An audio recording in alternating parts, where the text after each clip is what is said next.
Hey there, what's up everyone? Welcome back to my channel, where we discuss the latest reviews and tutorials. Today, we're going to be talking about something that will help you bypass school filters and access blocked websites, making your own proxy website. It's easier than you think, and I'm going to show you step by step how to do it. So, if you're tired of being blocked from the websites you need to access for school, keep watching. First things first, let's talk about what a proxy website is. It's basically a website that allows you to access other websites anonymously. When you visit a blocked website through a proxy site, it looks like you're accessing the proxy site instead of the blocked website, so you can get around filters and access whatever you need. Pretty cool, right? To make your own proxy website, you'll need to do a few things.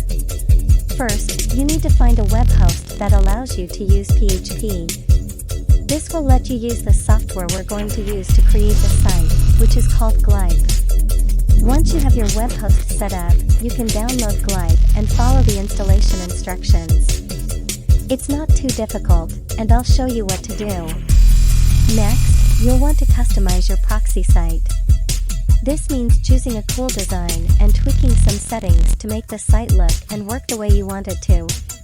I'll show you how to do all of this so you can make your site look awesome. Once your site is set up and customized, you'll be able to use it to access blocked websites at school. It's a great way to get around filters and access the resources you need to succeed. Plus, you'll look like a total hacker when you show your friends how you're getting past those pesky filters. So, that's how you make a proxy website for school. I hope this tutorial was helpful and informative.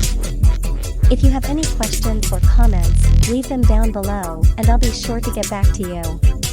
And if you want to see more cool and trendy tutorials like this one, be sure to subscribe to my channel. I post new videos every week on a variety of topics, so there's always something new to learn. Thanks for watching, and I'll see you in the next video.